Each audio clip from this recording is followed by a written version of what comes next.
Gracias, secretario. Dalila Escobar, de Proceso. Primero, bueno, preguntarle si, nada más para aclarar, porque había quedado un poco también la duda, en ningún momento entonces el presidente fue al hospital militar, no ha habido necesidad de que acuda a ninguna otra institución de salud, si únicamente se ha atendido aquí nada más en Palacio Nacional y aprovechando, si nada más está tomando paracetamol o algún otro medicamento, me imagino que para los otros padecimientos sí. Bueno, en torno a lo primero, ya informamos ayer que durante la mañana del domingo, cuando llegaba a la primera actividad de la gira que se tenía, pues iba ya con síntomas de resfriado por prevención y por protocolo. Se realizan en estos casos pruebas de COVID o de influenza. En el caso del presidente se realizan con alguna periodicidad. Ante ello, iniciaron las reuniones y una vez que se inició, digamos, el procedimiento del análisis, los médicos sugirieron que por precaución acortara un poco la duración de la última reunión y se decidió que se trasladara a la Ciudad de México en prevención, sobre todo porque si hubiese resultado positivo alguno de los dos virus, resultó positivo a COVID, pues eso obligaba a aislarse para evitar contagios a quienes estuviesen conviviendo con él. ¿Perdón? Sí, claro que sí, sí. Todo el fin de semana, desde el viernes, ustedes saben que estuvo en la reunión de seguridad, en la conferencia de prensa, en el evento del aniversario de las Fuerzas Armadas, de la Marina. Posteriormente inició la gira de Tren Maya por el sureste del país, pernoctó en Chetumal el viernes.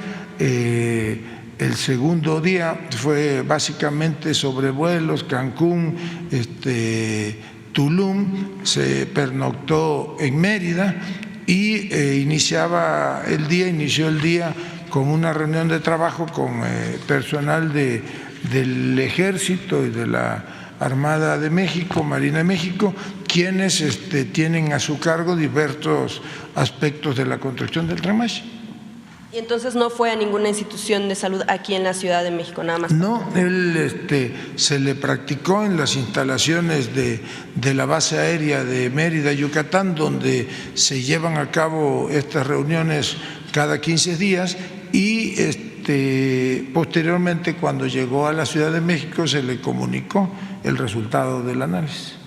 Secretario, en otro tema, ayer la ministra de la Suprema Corte, Loretta Ortiz, negó una suspensión con la que el Instituto Nacional de Transparencia, Acceso a la Información y Protección de Datos Personales, INAI, pues pretendía sesionar con 4 de los comisionados para poder desatorar todos los recursos de revisión que tienen pendientes. Preguntarle en ese sentido, bueno, se negó esta suspensión, no podrán sesionar con estos 4 comisionados, y preguntarle a raíz de todo lo que surgió también hace unos días en torno a la reunión que usted tuvo con legisladores, saber si en efecto el mensaje fue en torno a dejar inoperante al INAI, si el mensaje fue en torno al tema de este mundo ideal del que se habla, en el que estaría el gobierno actual en torno a la situación del INAI para evitar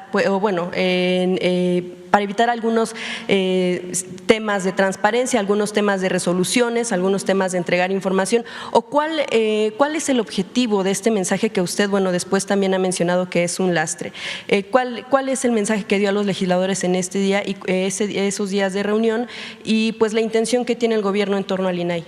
Bueno, primero yo diría que finalmente alguien, en este caso la ministra Loretta Ortiz, deja de un lado tantos intereses políticos y económicos que hay en torno al llamado Instituto Nacional de Acceso a la Información. Fue una resolución meditada y emitida conforme a derecho. Era un despropósito de los consejeros del INAI, los 4 consejeros, el que se les permitiera, violando la Constitución, funcionar con un número que la misma ley de comisionados, que la misma ley no prevé. Segundo, pues evidentemente continúan en el Senado de la República los esfuerzos para construir, en el caso de las vacantes de los 3 comisionados y en el caso de las 2 primeras, las 2 primeras que ya fueron rechazados o devueltos por el presidente de la República, necesitan ahora de las 3/5 partes de los integrantes del Senado. La última vacancia del comisionado necesita de las 2/3 partes. Son los senadores de la República los que tienen la obligación y el derecho de designar a los comisionados. Pues todavía les quedan algunos días de periodo ordinario, pues ahí está abierta la posibilidad, nadie está obligado a lo imposible. Respecto a lo que usted menciona de una reunión que yo sostuve con los senadores de la República, integrantes de los grupos parlamentarios de Morena, del PT, del Verde y del PES, efectivamente estuve allí en el Senado de la República, analizamos básicamente los temas de la agenda legislativa, que por cierto ahora entiendo pues. López Obrador enfermó de COVID-19 a principios del 2021 y se recuperó después de recibir lo que en ese momento dijo que era un tratamiento experimental. En enero del 2022 anunció que había contraído la enfermedad por segunda ocasión durante un repunte de casos en el país. El presidente se negó a promulgar un requerimiento de uso de mascarillas obligatorios y se rehusó a utilizar una incluso en el punto más alto de la pandemia, a menos de que fuera absolutamente necesario, como en vuelos comerciales. Se negó a usar el avión presidencial de México, el cual recientemente anunció que fue vendido al gobierno de Tayikistán. El vocero presidencial Jesús Ramírez no respondió de inmediato a una pregunta sobre si el presidente regresaría a la capital a bordo de un vuelo comercial. El mandatario dijo que, mientras permanece en aislamiento, el secretario de Gobernación, Adán Augusto López, ocupará su lugar en la conferencia de prensa matutina diaria. Eso podría impulsar la desfalleciente campaña del secretario de Gobernación para obtener la nominación presidencial por el partido de Morena de López Obrador para los comicios del 2024. López, que no es familiar del presidente, actualmente se ubica detrás de la jefa de gobierno de la Ciudad de México, Claudia Sheinbaum, en la mayoría de los sondeos. Esta última semana tendrán bastante carga laboral porque en las últimas 2 o 3 sesiones de la Cámara de Diputados han sido aprobadas una serie de leyes que ya están hoy y seguramente en las próximas horas que hay sesión en Cámara de Diputados se aprobarán otras que pasarán a Cámara Revisora, en este caso de Cámara de Senadores, amén de que están en proceso de dictaminación 2 iniciativas o 3 de reforma constitucional, entre las que yo recuerdo hay una reforma constitucional para que el delito de tráfico de armamento sea considerado un delito grave y por lo tanto sea sujeto de prisión preventiva oficiosa. Hay alguna otra que no recuerdo a detalle, creo que es algo que le llaman 3 de 3 y hay desde luego una iniciativa de reforma constitucional que ya fue aprobada en la Cámara de Diputados relativa a reducir la edad para la elección de jóvenes en las diputaciones federales y en el caso de las secretarías de Estado, esas están a discusión ahora. No conozco, la verdad yo no me ocupo de escuchar esas cosas, pero quienes la han escuchado y por lo que me han comentado, pues entiendo que hay evidentemente una edición y se falseó o se distorsionó el contenido de una conversación privada que yo tuve con los senadores, pero pues aquí abiertamente les digo qué fue lo que platicamos. Y bueno, entonces precisamente en este tema no fue la idea, pues el mensaje de que les convenga tener inoperante al INAI, porque tiene pendientes 2.700 recursos de revisión que no han podido resolver este instituto porque no se puede llevar a cabo la sesión, precisamente porque pues todavía no se mencionan, no se nombran estos 3 comisionados que faltan. No, en ningún momento. Aquí lo ha comentado el señor presidente y lo reitero ahora, pues es una tarea de los senadores de la República, es una obligación que ellos tienen por ley de conformar mayorías legislativas, mayorías cualificadas o 2/5 partes para designar a los comisionados. Entiendo que en uno de los casos ni siquiera se ha emitido la convocatoria.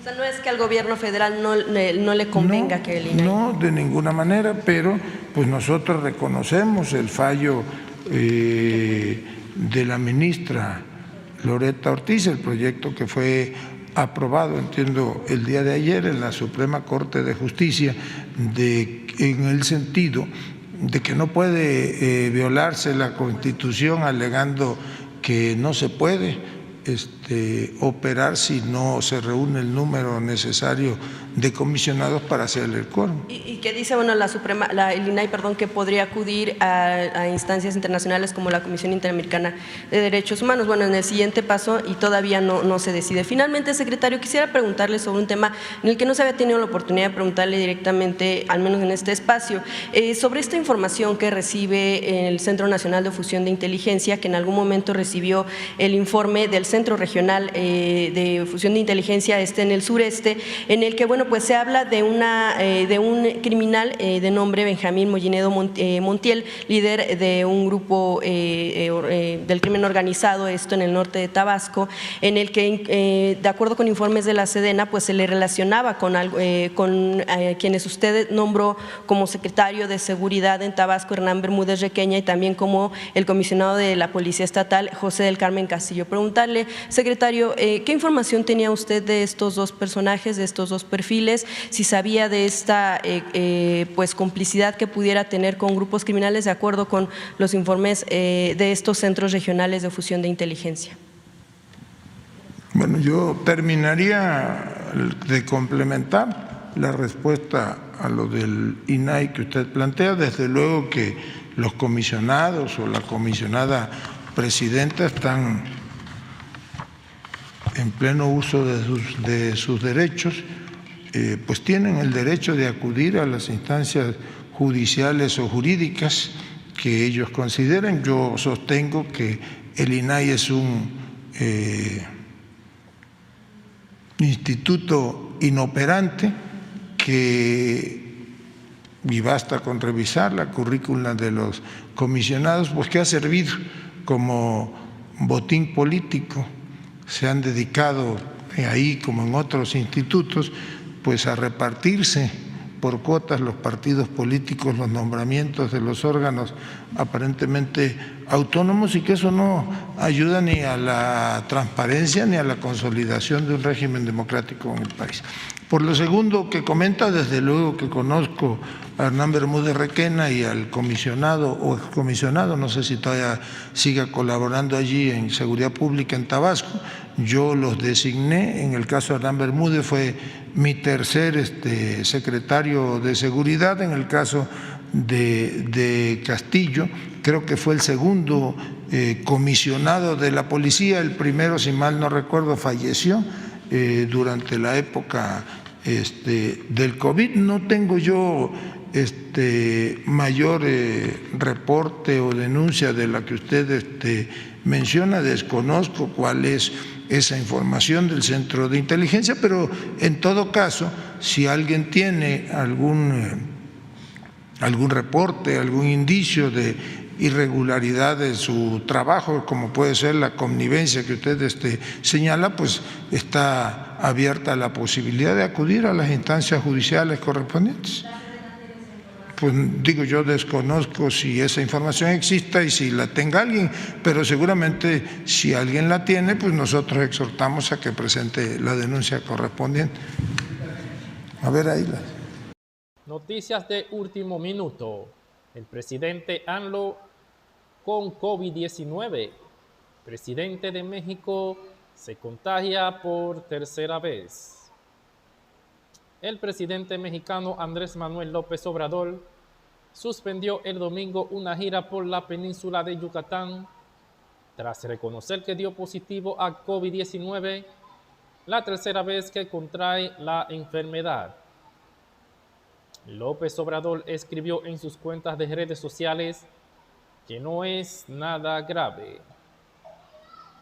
Efectuó su comentario después de que surgieran reportes de la prensa local de que López Obrador se sintió débil el domingo por la mañana y tuvo que cancelar su gira, algo que su portavoz presidencial negó. El mandatario de 69 años de edad, que ha reconocido tener antecedentes de problemas cardíacos, escribió que permanecerá aislado unos días en la Ciudad de México. Mi corazón está al 100% y como tuve que suspender la gira, estoy en la Ciudad de México y de lejitos festejo los 16 años de su hijo Jesús Ernesto, manifestó López Obrador.